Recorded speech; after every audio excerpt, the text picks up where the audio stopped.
Hello and welcome to Sonic Hills. I have to give a shout out to my friend Toby, who's also a subscriber, for lending me this camera that I'm currently using. He's lent it to me for as long as I need it, so thank you very much, Toby.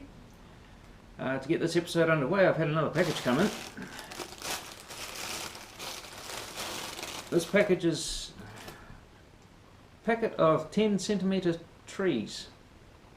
They don't look very flash at the moment, but they are only cheap ones. But if I do some alterations of the armatures, I can shape the trees into what I want them to look. But I'll do some additions to them, paint them up a bit, perhaps darken the colours a bit. Well, that's a packet of trees. And I'll just add that to my box of trees that I've got. So I've got a whole heap of different coloured trees, different sizes, different styles. I'll add that to them. So that when I get on to adding the trees onto this hill, I've got the trees to start with. So today I'll share a couple of small things I've been working on. Just a way of improving the way this slot car track works and operates. I'll show you what I mean. Okay, in this corner of the track, had a problem with the cars would come around this corner here and they'd fly off this corner, straight off the edge, into the wall and onto the floor. Well, that's not very good for the cars, so I was thinking, how could I fix that? Well, because this part here is going to eventually be a rock face, I've just put some cardboard here for now, but there will eventually be a rock face in here. I may use some of those foam rocks, and for this part of the corner here I was thinking, what could I use to prevent the cars from coming off? And I thought about the packaging that came around the Pico points, that the Pico points came in. I was thinking, I wonder if that would work. So what I did was I opened them up. I don't know how well the camera's going to pick that up. Being a clear plastic, just make it out. And I've just temporarily taped it on to see how it would work. I just need someone to hit it with their car now while they're racing, see how well that works.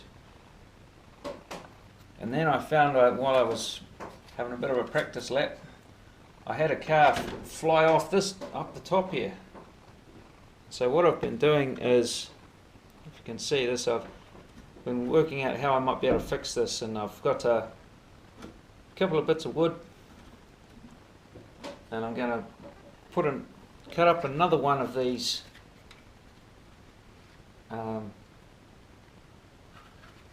this packaging and tape it around this corner there, and that should prevent any further damage occurring from the cars coming off on the corner. So with this corner I needed something that would stop the cars from coming off, but we also needed to be able to see in there, and that's where this packaging, the clear plastic packaging, comes in handy. Eventually this side will have a fascia on it with an opening so that you can see in there, because the plan is to eventually put some LED lights in there to light the tunnel system up. I think that will look pretty impressive with it all lit up, and we need to be able to see in there and reach in there for when cars come off, because they do come off in that tight corner. And I've also done the same thing in this corner, the corner under the bridge. There's cars come off in this corner all the time, so, and we have trouble reaching. I can only just reach this corner now with full extent of my arm. So with the plastic on here, the cars will hit that and come back, because it can be extremely difficult to retrieve a car from that very back corner during a race. And I've also placed a piece of that plastic packaging up the back here as well, as cars have a tendency to come off this corner and then drop down behind, because there's a gap at the back there, and they'll drop down behind and end up underneath the slot car track. And also on this section of track I've placed these guardrails along here, because cars, they'll come around that corner, sometimes bounce off and end up down on the bottom deck. So hopefully all of these additions and alterations will reduce damage to the cars. Right, I've now put a cardboard mock-up on this area to give me some idea of what it's going to look like before I go about putting on a fascia, just to give me an idea of whether this will work in practice, because we still need to be able to have access to any car that comes off in here. So I've set this up so we can do a few races and see if this works. At the moment it looks like it should work okay.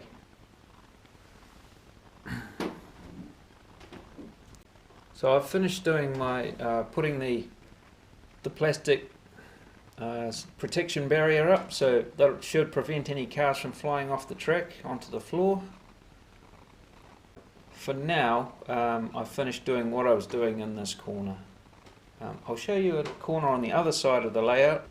This corner here still has a few design aspects to go into it to help out with the scenery, because if you notice, the slot car track just comes out at the back there and comes under the bridge. I shall place in the elements that are going to go towards the design aspect. Just remove the bridge, remove that, and I'll place in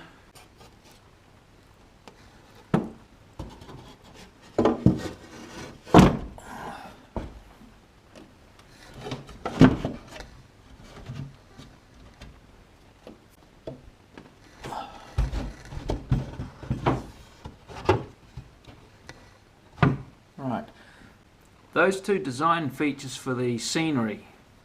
I believe will help with the looks of it. The idea is there will be a waterfall coming down here somewhere, down into this catchment area, which will create the stream heading off. Put that on, put the bridge back in. Right, now the plan here is the railway line goes into a tunnel here, into the mountainside, and so we've got this isn't going to be this high, it's going to be cut down around here, and then this will all eventually have polystyrene and sculptor mould, and it'll all be shaped so we've got a mountainside heading up, and those boards over the back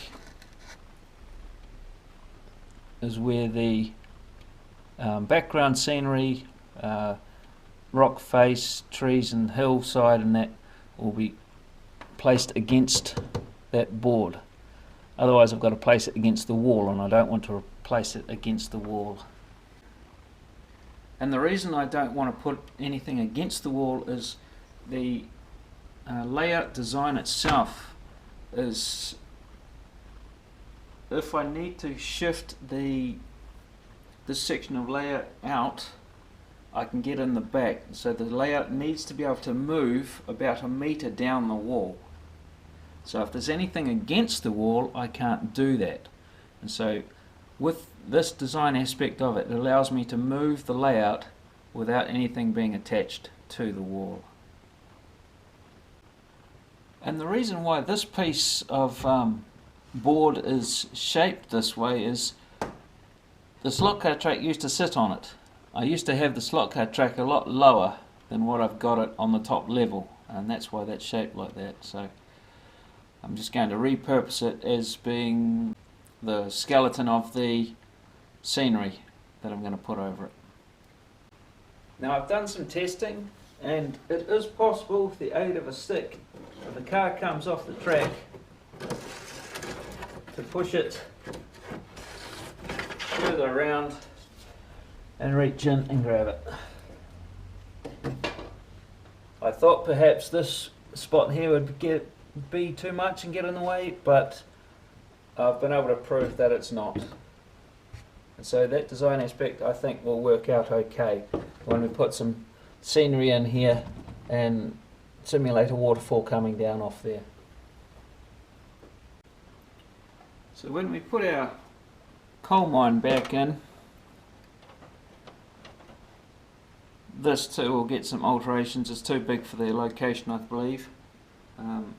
So I'm going to have a look at shrinking it down a bit. But the design features of this corner, I think they will work.